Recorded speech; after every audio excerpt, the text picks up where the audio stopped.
তো সবাইকে স্বাগত। তোমাদের তৃতীয় সেমিস্টারের ফাইনাল পরীক্ষা চলছে।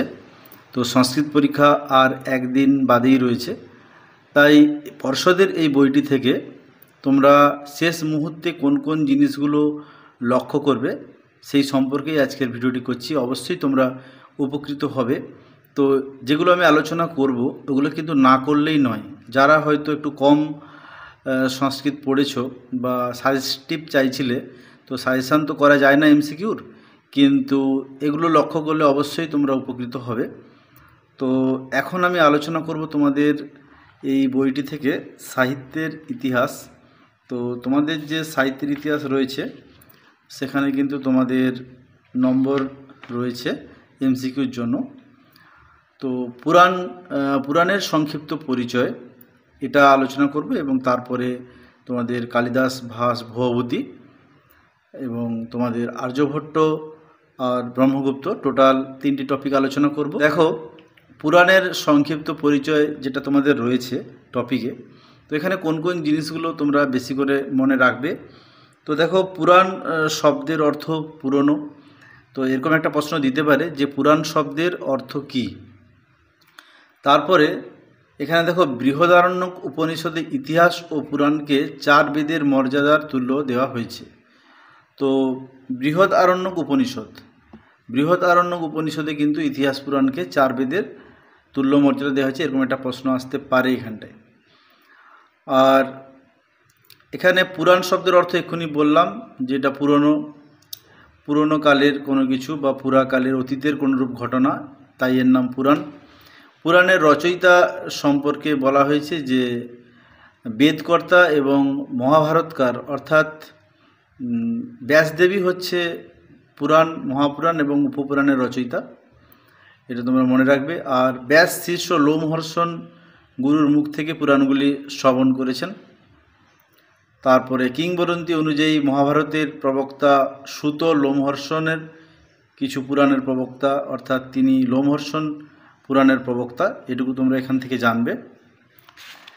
এরপরে আমরা দেখব যে পুরাণের রচনাকাল থেকে তোমরা একটু এইটুকুই মনে রাখবে, সূত্র সাহিত্যে পুরাণের উল্লেখ থেকে মনে করা হয় খ্রিস্টপূর্ব 5ম থেকে 4র্থ শতকেই কিন্তু পুরাণের কোনো এক সময় পুরাণ রচিত হয়েছিল। এই সময়টা একটু তোমরা এখানে মনে রাখবে, আর এখানে সেরকম মনে রাখার দরকার নেই। কিন্তু এখানে এই যে জিনিসটা রয়েছে পুরাণের লক্ষণ সম্পর্কে দেখতেই পাচ্ছ, দুটো লাইনের শ্লোক রয়েছে। স্বর্গস্য প্রতিসর্গস্য বংশ মন্বন্তরাণি চ বংশানুচরিতং চৈব পুরাণং পঞ্চ লক্ষ্মণম। তো এখানে এই যে 5টি যে পুরাণের লক্ষণ, যেমন স্বর্গ শব্দের অর্থ হচ্ছে সৃষ্টি, প্রতিসর্গ অর্থ হচ্ছে প্রলয়ের পর নতুন সৃষ্টি, বংশ অর্থাৎ দেব ও ঋষিদের বংশাবলী, মন্বন্তর অর্থাৎ এক মনুর শাসনকাল, বংশানুচরিত রাজবংশগুলির ইতিহাস। তো এরকম 5টি যে তোমাদের পুরাণের লক্ষণ রয়েছে, এখান থেকে কিন্তু প্রশ্ন আসার সম্ভাবনা রয়েছে। তো তোমাদের এখান থেকে কিন্তু ম্যাচিংও পড়তে পারে, তাই এটা তোমরা ভালো করে দেখবে। এরপরে এখানে পুরাণের যে সংখ্যা, মূল পুরাণের সংখ্যা হচ্ছে অষ্টাদশ, অর্থাৎ 18টি, এবং 18টি পুরাণ দেখতেই পাচ্ছ পরপর করে রয়েছে, ব্রহ্ম, পদ্ম, বিষ্ণু, শৈব থেকে শুরু করে, এবং 18 নম্বর যেটা রয়েছে ব্রহ্মাণ্ড পুরাণ পর্যন্ত 18টি পুরাণ রয়েছে, পরপর তোমরা অবশ্যই মনে রাখবে। তারপরে তোমাদের বিষয়বস্তু অনুসারে পুরাণের যে 3টা ভাগ, যেমন সাত্ত্বিক বা বৈষ্ণব পুরাণ, রাজসিক বা ব্রহ্মপুরাণ, তামসিক বা শৈব পুরাণ। তারপরে উপপুরাণ রয়েছে, উপপুরাণ কিন্তু সংখ্যায় 18টি, পুরাণ এবং উপপুরাণ দুটোই কিন্তু সংখ্যায় 18টি। তো এখানে সেরকম কিছু মনে রাখার দরকার নেই। এরপরে তোমরা যে পুরাণের যে 18টা ভাগ রয়েছে সেখান থেকে কিছু গুরুত্বপূর্ণ টপিক দেখবে, আমি যেগুলো তোমাদেরকে আন্ডারলাইন করে দিয়েছি। যেমন ব্রহ্মপুরাণ, এখানে লোমহর্ষণ ব্রহ্মপুরাণ বর্ণনা করে ঋষিদের শোনান, এটুকু তোমরা এখানে মনে রাখবে। আর এখানে তারপরে ব্রহ্মপুরাণের যে শ্লোক সংখ্যা 13,783টি, এটা তোমরা মনে রাখবে, এবং অধ্যায় হচ্ছে 245টি। তারপরে হচ্ছে পদ্মপুরাণের কিন্তু ভাগগুলো খণ্ড নামে পরিচিত। আর এর যে খণ্ডগুলো রয়েছে, 6টা খণ্ড রয়েছে দেখতেই পাচ্ছ, এই 6টা খণ্ড তোমাদেরকে জানতে হবে। তারপরে বিষ্ণু পুরাণ রয়েছে, বিষ্ণু পুরাণ বৈষ্ণব সম্প্রদায়ের ধর্মগ্রন্থ এটি। তো এর শ্লোক সংখ্যা হচ্ছে 23,000। আর এর ভাগগুলি কিন্তু, এর খণ্ডগুলো কিন্তু ভাগে বিভক্ত, পূর্ব ভাগ এবং উত্তর ভাগ। এরপরে শিবপুরাণ, শিবপুরাণের আরেক নাম বায়ুপুরাণ। তো এখানে শৈব ধর্মের কথা বলা হয়েছে। আর এই পুরাণ 4টি খণ্ডে বিভক্ত। আর এই পুরাণের শ্লোক সংখ্যা প্রায় 11,000। এরপরে তোমরা এখানে মনে রাখবে যে ভগবান শিবের মাহাত্ম্য কিন্তু এই শৈব পুরাণের বিষয়বস্তু। তারপরে হচ্ছে ভাগবত পুরাণ। পুরাণ সাহিত্যের মধ্যে অন্যতম শ্রেষ্ঠ পুরাণ হচ্ছে ভাগবত পুরাণ। এই ভাগবত পুরাণের শ্লোক সংখ্যা হচ্ছে 18,000। আর এখানে মনে রাখার যে বিষয়গুলো রয়েছে, এরপরে নারদীয় পুরাণ। নারদীয় পুরাণ নারদ পুরাণ নামেও পরিচিত। এর 2টো ভাগ রয়েছে, পূর্ব ভাগ এবং উত্তর ভাগ। নারদ পুরাণের শ্লোক সংখ্যা হচ্ছে 25,000। পুরাণের বক্তা হচ্ছে সুত, আর শ্রোতা হলেন মুনিবৃন্দ। এরপরে আমরা দেখব মার্কণ্ডেয় পুরাণ। মার্কণ্ডেয় পুরাণ থেকে সেরকম কিছু জানার দরকার নেই, এখান থেকে আশা করছি সেরকম কিছু পড়বে না। তো এখানে এটুকু মনে রাখবে যে মার্কণ্ডেয় নাম অনুসারে এই পুরাণের নাম হয়েছে মার্কণ্ডেয় পুরাণ, এটুকু মনে রাখলেই এখানে হবে। এরপরে এখানে আরেকটা মনে রাখতে পারো, মার্কণ্ডেয় পুরাণে শ্রী চণ্ডী, মহাকালী, মহালক্ষ্মী এবং মহাসরস্বতী রূপের বর্ণনা আছে। এই জিনিসটা কিন্তু একটু মনে রাখবে, এখানে কালীর, মহাকালী, মহালক্ষ্মী এবং মহাসরস্বতীর বর্ণনা আছে। অগ্নিপুরাণ, এখান থেকে একটা খুব গুরুত্বপূর্ণ প্রশ্ন তোমাদের আসতে পারে, যেমন বিশ্বকোষ কোন পুরাণকে বলা হয়? না, অগ্নিপুরাণকে বিশ্বকোষ বলা হয়। অনেক প্রশ্নই কিন্তু এসেছে সেটে। অগ্নিপুরাণের বক্তা হচ্ছেন অগ্নি এবং শ্রোতা হচ্ছেন মহর্ষি বশিষ্ঠ। আর এর শ্লোক সংখ্যা হচ্ছে কিন্তু 16,000। অগ্নিপুরাণেই প্রথম মৃত্তিকার দ্বারা নির্মিত 7 প্রকার প্রতিমার কথা বলা হয়েছে। এটা এখান থেকে এরকম প্রশ্ন আসতে পারে। এছাড়া এখানে ভবিষ্যৎ পুরাণ আমরা দেখব। ভবিষ্যৎ পুরাণের বক্তা হচ্ছেন ভব, আর এখানে শ্রোতা হচ্ছেন মনু। 4টি পর্বে বিন্যস্ত। এই পুরাণের শ্লোক সংখ্যা হচ্ছে 14,000। ব্রহ্মবৈবর্ত পুরাণ 4টি খণ্ডে বিভক্ত। এখানে বিভিন্ন খণ্ড রয়েছে। শ্লোক সংখ্যা হচ্ছে 18,000। তো দেখো, যেগুলো খুবই গুরুত্বপূর্ণ আমি সেগুলোই কিন্তু তোমাদেরকে বলে দিচ্ছি। এরপরে হচ্ছে লিঙ্গ পুরাণ। লিঙ্গ পুরাণ মূল প্রতিপাদ্য বিষয় হচ্ছে শিবের মাহাত্ম্য। তো শিবের মাহাত্ম্য কিন্তু লিঙ্গ পুরাণে রয়েছে, এটা তোমাদের মনে রাখতে হবে। শিবের অষ্টমূর্তির বৈদিক নাম কিন্তু এখানেই রয়েছে এবং 8টা মূর্তির কথা এখানে বলা রয়েছে। এই 8টা মূর্তি তোমরা অবশ্যই মনে রাখবে। বরাহ পুরাণ। বরাহ পুরাণ, এখানে বরাহর 4টি পাদ রয়েছে, 4টি পাদে বিভক্ত। তো এখানে শ্রী বিষ্ণুর বরাহর বর্ণনা দেওয়া হয়েছে। শ্রী বিষ্ণুর বরাহের যে একটি অবতার রয়েছে, সেই অবতারের বর্ণনা এখানে রয়েছে। এরপরে স্কন্দ পুরাণ। এখান থেকে খুবই গুরুত্বপূর্ণ একটি প্রশ্ন, যে পুরাণের মধ্যে কোন পুরাণটি সবচেয়ে বড় বা সর্ববৃহৎ? না, স্কন্দ পুরাণ সবচেয়ে বড়। দেখতেই পাচ্ছ পুরাণ সাহিত্যে স্কন্দ পুরাণ আকারে সর্ববৃহৎ। 81,000 শ্লোক রয়েছে এবং 50টি খণ্ডে বিভক্ত। এটা তোমরা অবশ্যই মনে রাখবে। পুরাণের মধ্যে কোন পুরাণ সবথেকে ক্ষুদ্রাকৃতি? না, বামন পুরাণ। বামন পুরাণ সবথেকে ছোট। শ্লোক সংখ্যা 6,000, দেখতেই পাচ্ছ এখানটায়। তো এরপরে কুর্ম পুরাণ। ভগবান শ্রী বিষ্ণু কুর্মের অবতার, এখানে অবতারের কথা এখানে বলা হয়েছে। তো এরপরে মৎস্য পুরাণ। মৎস্য পুরাণের আলোচ্য বিষয় হচ্ছে ভগবান শ্রী বিষ্ণুর মৎস্যের অবতার। আর এখানে শ্লোক সংখ্যা হচ্ছে 18,000। তো যাই হোক, এরপরে আরেকটি পুরাণ, আরও 2টি পুরাণ রয়েছে। গরুড় পুরাণ, বক্তা গরুড় এবং শ্রোতা কশ্যপ, 2টি খণ্ডে বিভক্ত। শ্লোক সংখ্যা 19,000। ব্রহ্মাণ্ড পুরাণ। ব্রহ্মাণ্ড পুরাণের বক্তা হচ্ছেন ব্রহ্ম বা ব্রহ্মা। আর 4টি পাদ রয়েছে এখানটায় এবং 12,000 শ্লোক রয়েছে। তো দেখো, এগুলো যেগুলো আমি রেখাপাত করলাম বা আলোকপাত করলাম সবগুলো আমি বলিনি। এগুলোর মধ্যে থেকেই কিন্তু তোমাদের প্রশ্ন আসবে বিভিন্নভাবে, হয় শূন্যস্থান পূরণ বা এমসিকিউ বা বিভিন্ন ডায়াগ্রাম ছকের মাধ্যমে আসতে পারে। এগুলো তোমাদের অবশ্যই খেয়াল রাখতে হবে। এখান থেকে তোমাদের সেট আমি আলোচনা করে দিয়েছি। যারা নতুন তারা এই চ্যানেলে তোমরা অবশ্যই প্লেলিস্টে গেলে এখান থেকে যে আমি এই সেটগুলো তোমাদের আলোচনা করে দিয়েছি, এই সেটগুলোর উত্তর আমি আলোচনা করে দিয়েছি। তো এগুলো খুবই গুরুত্বপূর্ণ প্রশ্ন রয়েছে, এখান থেকে আসার সম্ভাবনা প্রবল। তাই এগুলো তোমরা পেয়ে যাবে। এরপরে একটা অন্য টপিকে আমরা যাব।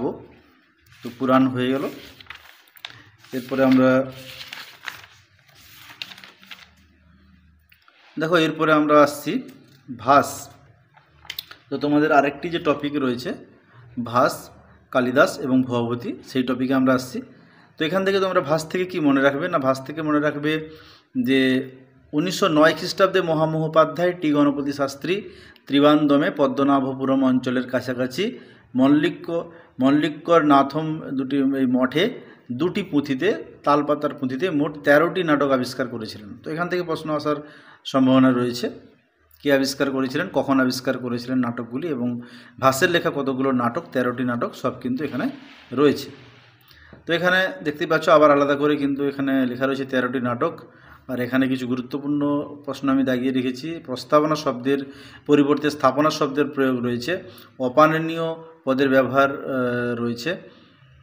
তারপরে আমরা এখানে দেখে নেব 13টি নাটক যে ভাগগুলো বিন্যস্ত হয়েছে, যেমন রামায়ণ আশ্রিত ভাসের 13টি নাটকের মধ্যে 2টি নাটক রয়েছে, প্রতিমা নাটক এবং অভিষেক নাটক ভাসেরই লেখা। মহাভারত আশ্রিত রয়েছে কর্ণভারম, উরুভঙ্গ, দুধবাক্য, দুধ ঘটোৎকচ, পঞ্চরাত্র, বালচরিত, মধ্যমবয়ক।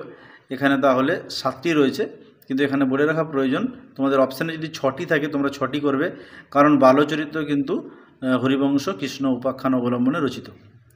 বৃহৎ কথা আশ্রিত 2টি রয়েছে, যেমন স্বপ্নবাসব দত্তম এবং প্রতিজ্ঞা যোগন্ধরায়ণ। লোক কথা অবলম্বনে অভিমারক চারু দত্ত। তো এই ভাগ কিন্তু তোমাদের জন্য খুবই গুরুত্বপূর্ণ, এই ভাগগুলো কোনটা কোন অবলম্বনে রচিত অবশ্যই মনে রাখতে হবে। এরপরে এক একটা নাটক তোমাদের রয়েছে 13টি নাটক। এখান থেকে তোমরা কি কি মনে রাখবে পরীক্ষার জন্য, যেমন প্রতিমা নাটকে তোমরা মনে রাখবে যে রামায়ণ অবলম্বনে লেখা। আমি আগেই বলেছি প্রতিমা এবং অভিষেক দুটোই কিন্তু রামায়ণ অবলম্বনে লেখা। 2টো নাটকের অঙ্ক সংখ্যা আমরা দেখব, যেমন প্রতিমা নাটকের অঙ্ক সংখ্যা হচ্ছে 7, আর অভিষেক নাটকের কিন্তু অঙ্ক সংখ্যা 6। আর অভিষেক নাটকের বেশি কিছু মনে রাখার দরকার নেই, এখানে অভিষেক দেখানো হয়েছে রামচন্দ্র, সুগ্রীব এবং তোমাদের বিভীষণের রাজ্যাভিষেক এখানে দেখানো হয়েছে। তারপরে হচ্ছে কর্ণভারম একাঙ্ক বিশিষ্ট এবং এটা ব্যয়ক শ্রেণীর নাটক, এটা তোমাদের অবশ্যই মনে রাখতে হবে। ব্যয়ক শ্রেণীর 1 অঙ্ক বিশিষ্ট নাটক হচ্ছে কর্ণভারম। আর মহাভারত থেকে নেওয়া হয়েছে, এটা আমি আগেও বলেছি, দুধ ঘটোৎকচম মহাভারত অবলম্বনে লেখা একটি নাটক। আর দুধ ঘটোৎকচমের এই যে একাঙ্ক নাটক এখানে লেখাই রয়েছে। এরপরে হচ্ছে দুধ বাক্য, এটাও কিন্তু 1 অঙ্ক বিশিষ্ট একটি নাটক। তারপরে উরুভঙ্গ রয়েছে, উরুভঙ্গ কিন্তু ভাসের একাঙ্ক বিশিষ্ট ব্যয়ক নাটক, 1 অঙ্ক বিশিষ্ট। আর পঞ্চরাত্র হচ্ছে 3 অঙ্ক বিশিষ্ট সমবকার শ্রেণীর একটি নাটক। মধ্যম ব্যয়ক শ্রেণীর নাটক, যেহেতু নাটকের মধ্যেই ব্যয়ক রয়েছে এবং এটিও একাঙ্ক ধরনের নাটক বা রূপক। আর এখানে আমরা দেখে নেব বালচরিতম মহাভারতের হরিবংশ অবলম্বনে, একটু আগে আমি বলেছিলাম 5 অঙ্কে লেখা। আর এখানে শ্রীকৃষ্ণের বাল্যজীবনের কাহিনী রয়েছে। প্রতিজ্ঞা যোগন্ধরায়ণ ভাস রচিত 4 অঙ্কে লেখা এই নাটকটি বৃহৎ কথা অবলম্বনে রচিত। স্বপ্নবাসব দত্তম ভাসের লেখা শ্রেষ্ঠ নাটক স্বপ্নবাসব দত্তম, 13টি নাটকের মধ্যে শ্রেষ্ঠ নাটক স্বপ্নবাসব দত্তম। আর এখানে উদয়ন বাসব দত্তার কাহিনী রয়েছে এবং পদ্মাবতীর কাহিনীও এখানে রয়েছে। অভিমারক 6 অঙ্ক অবলম্বনে বিশিষ্ট একটি নাটক। নায়ক নায়িকার নাম অবশ্যই মনে রাখবে, রাজা কুরঙ্গী ভোজের কন্যা কুরঙ্গীর সঙ্গে অভিমারকের প্রণয় ঘটে। চারুদত্ত, এটা একটা অসম্পূর্ণ নাটক, চারুদত্ত গণিকা নায়ক নায়িকা এবং 4 অঙ্ক বিশিষ্ট নাটক, এবং অবশ্যই মনে রাখবে এটা একটা অসমাপ্ত নাটক। তো 13টি নাটক কিন্তু দেখো তোমাদের হয়ে গেল। আর সংস্কৃত সাহিত্যের একমাত্র বিয়োগান্ত নাটক যদি বলে এরকম প্রশ্ন, তাহলে সেটা কিন্তু উরুভঙ্গ হবে, কারণ এখানে দুর্যোধনের উরুতে তার শিশুপুত্রের এখানে একটা মৃত্যু দৃশ্য রয়েছে, মৃত্যুবরণ রয়েছে, তাই এটা হচ্ছে প্যাথেটিক একটি নাটক সংস্কৃত সাহিত্যের, এটা মনে রাখতে হবে তোমাদের। এরপরে আমরা চলে যাচ্ছি কালিদাস সংস্কৃত সাহিত্যের ইতিহাসে শ্রেষ্ঠ কবি, এবং প্রচলিত কিংবদন্তি অনুসারে কালিদাস উজ্জয়িনী রাজা বিক্রমাদিত্যের নবরত্ন সভার শ্রেষ্ঠ রত্ন ছিলেন। আর এখানে মনে রাখার বিষয় হচ্ছে কালিদাসের যে সাহিত্যকৃতি 3টি নাটক রয়েছে, 2টি মহাকাব্য আর খণ্ডকাব্য 2টি রয়েছে, এখানে আমরা পরপর দেখে নেব। যেমন দুটি গীতিকাব্য প্রথমে রয়েছে, যেমন ঋতুসংহারম মেঘদূতম, তারপরে মহাকাব্য দুটি রয়েছে কুমার সম্ভবম, রঘুবংশম, আর নাটক তিনটি হলো মালবিকাগ্নিমিত্রম, বিক্রমবর্ষীয়ম, আর একটা হচ্ছে অভিজ্ঞান শকুন্তলম। এভাবে কিন্তু কালিদাসের যে সাহিত্যকৃতি তোমরা অবশ্যই মনে রাখবে, কোনটা কেমন সাহিত্য অবশ্যই তোমরা মনে রাখবে। এরপরে এখানে সেরকম কিছু নেই, মহাকাব্য আমরা দেখে নেব, যেমন কুমার সম্ভব যে মহাকাব্য আর রঘুবংশ মহাকাব্য, এই দুটো বিষয়টা দেখে নেব। যে কুমার সম্ভব 17টি স্বর্গ রয়েছে এখানে, এটুকুই মনে রাখবে এখান থেকে। আর রঘুবংশমে 19টি স্বর্গ রয়েছে, এটুকুই মনে রাখলে এখানে হবে। আর গীতিকাব্য যেটা রয়েছে ঋতুসংহারের 6টি স্বর্গ রয়েছে, 152টি শ্লোক রয়েছে, আর বিভিন্ন ঋতুর কথা এখানে বলা হয়েছে। তো এটা খণ্ডকাব্য বা গীতিকাব্য। এরপরে মেঘদূত রয়েছে একটা প্রেমমূলক গীতিকাব্য, কালিদাসের লেখা, দুটো খণ্ডে বিভক্ত, পূর্ব মেঘ এবং উত্তর মেঘ। আর এটা মন্দাক্রান্ত ছন্দে লেখা, এটাও কিন্তু তোমরা মনে রাখবে, এখানে লেখা নেই কিন্তু এটা মন্দাক্রান্ত ছন্দে লেখা, এটা তোমাদের মনে রাখতে হবে। এরপরে নাটকে আসছি, 3টি নাটক রয়েছে, তার মধ্যে প্রথম নাটক হচ্ছে মালবিকাগ্নিমিত্রম। তো 5 অঙ্কের লেখা, অগ্নিমিত্র এবং মালবিকা প্রণয় কাহিনী রয়েছে। তো কালিদাসের প্রথম বয়সের রচনা এটি।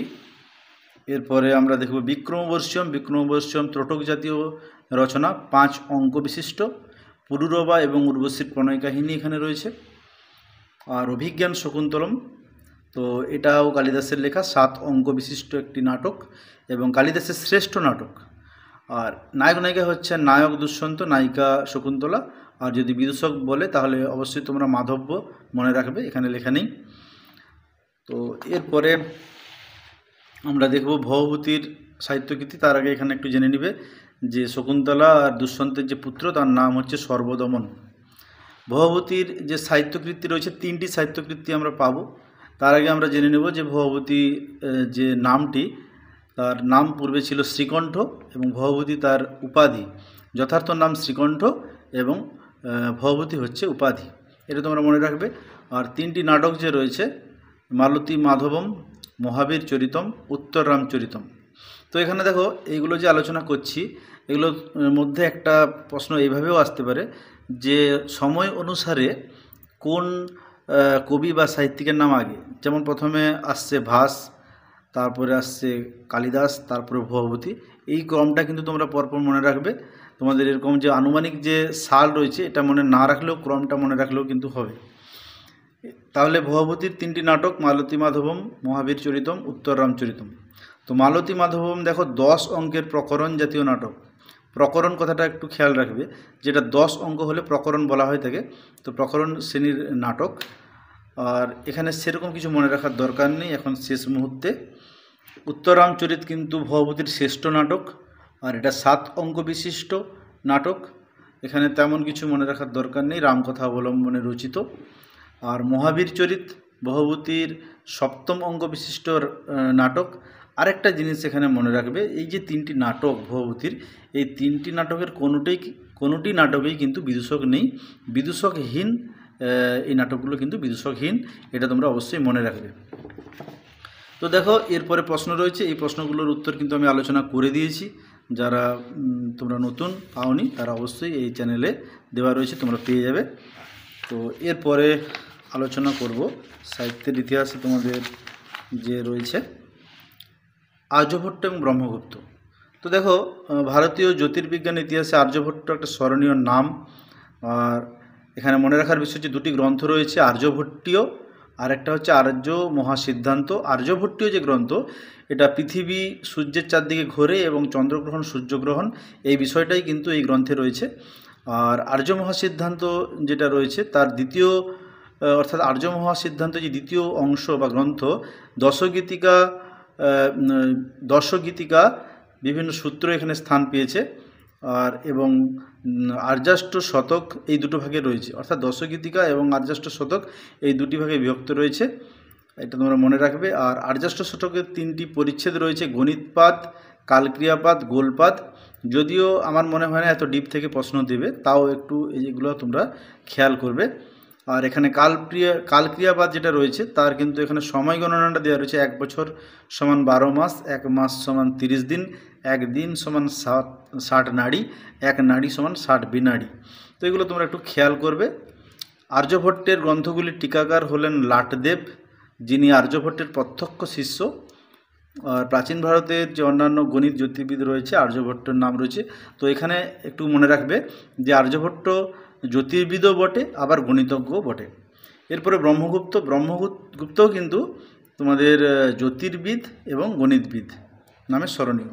আর স্থান হচ্ছে কিন্তু আর্যভট্টের পরে ব্রহ্মগুপ্তের স্থান রয়েছে। তো এখানে সময়ও রয়েছে, কার কোন সময়টা, এখানে সময়টাও কিন্তু রয়েছে।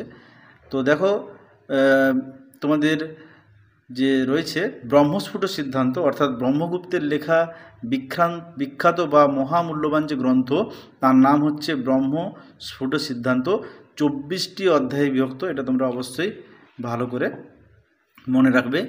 এবং এখানে দেখতেই পাচ্ছ বীজগণিতের নিয়ম রয়েছে। আর এখানে এই জিনিসটা একটু ভালো করে মনে রাখবে যে ধনাত্মক এবং ঋণাত্মক রাশিদ্বয়ের গুণফল ঋণাত্মক হয়, আর দুটি ঋণাত্মক রাশির গুণফল ধনাত্মক হয়। এই প্রশ্নটা কিন্তু পড়ে, এটা তোমরা মনে রাখবে। আর এখানে তার অপর একটি গ্রন্থ রয়েছে, খণ্ডখাদ্যক বলে একটি গ্রন্থ রয়েছে, এটা পরিণত বয়সের রচনা। তো এর আবার দুটো ভাগ রয়েছে, মূল খণ্ডখাদ্যক আর উত্তর খণ্ডখাদ্যক বলে রয়েছে।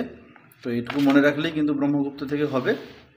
এরপরে দেখো ব্রহ্মগুপ্ত আর আর্যভট্ট থেকে কিন্তু অনেক প্রশ্ন তোমাদের রয়েছে, এগুলো কিন্তু উত্তর করে দেওয়া হয়েছে। তো যাই হোক, তোমাদের সাহিত্যের ইতিহাসটা আমি আলোচনা করলাম। আশা করছি তোমরা এখান থেকে এই রকমই প্রশ্ন পাবে, আর এই সেটগুলো করলে অবশ্যই তোমরা কমন পাবে বলে মনে করি।